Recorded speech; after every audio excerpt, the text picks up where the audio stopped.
Friends in trouble.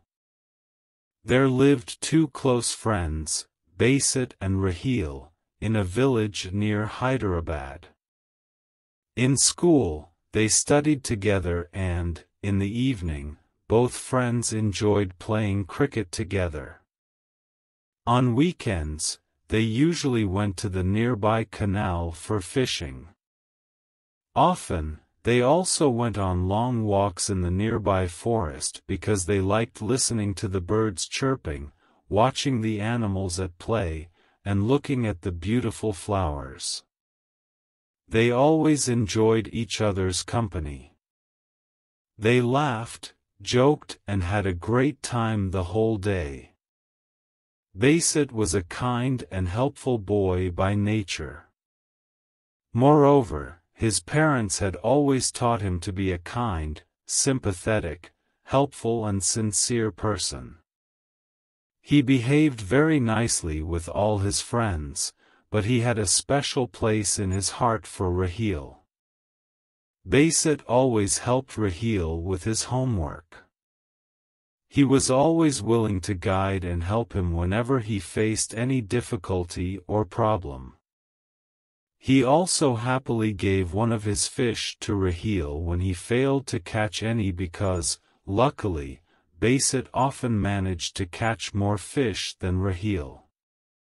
Although Basit was very active and very intelligent, he was not good at climbing trees. Rahil, on the other hand, was very good at climbing trees, as he had a tall tree in his house, which he had been climbing from an early age. One day, Rahil and Basit decided to go to the nearby forest to enjoy the natural beauty. Being nature lovers, they kept walking along the path of the forest, all the time talking and enjoying the natural beauty all around them. They were so curious about everything that they just kept on following whatever caught their attention, not realizing that they had wandered deep into the forest. Suddenly, they realized that they had lost their way. They became very worried because their parents and the villagers had often told them about the dangerous beasts living in the forest. However, they decided to remain calm and promised not to leave each other in case of danger. They kept walking through the forest, trying to find their way back home. But all their efforts were in vain. All of a sudden, they saw a huge, black bear coming towards them.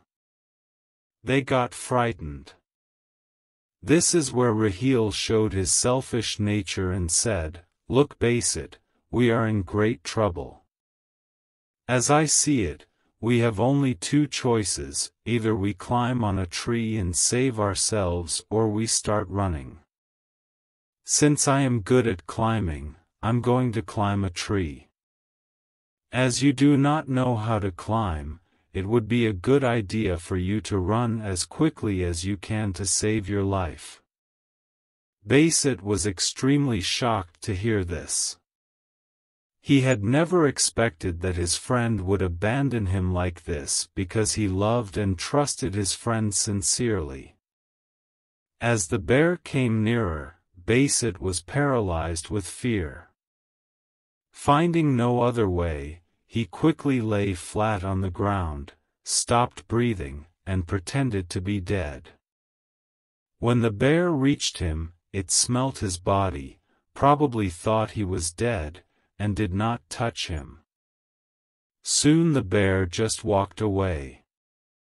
After a while, Basit heard his friend coming down the tree and guessed that the bear had gone away. He stood up and looked at Rahil angrily.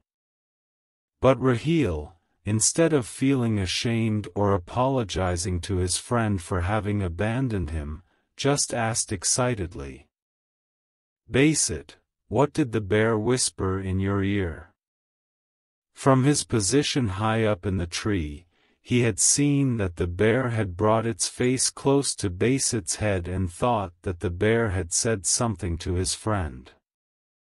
Basit looked at his friend angrily and replied, "He advised me not to trust a friend who leaves his friend at the time of danger." Hearing this, Rahil felt embarrassed. He did not know what to say and started to walk away. Basit followed him silently. Since Rahil had seen the way out from the top of the tree, both friends quickly got out of the forest and reached their homes.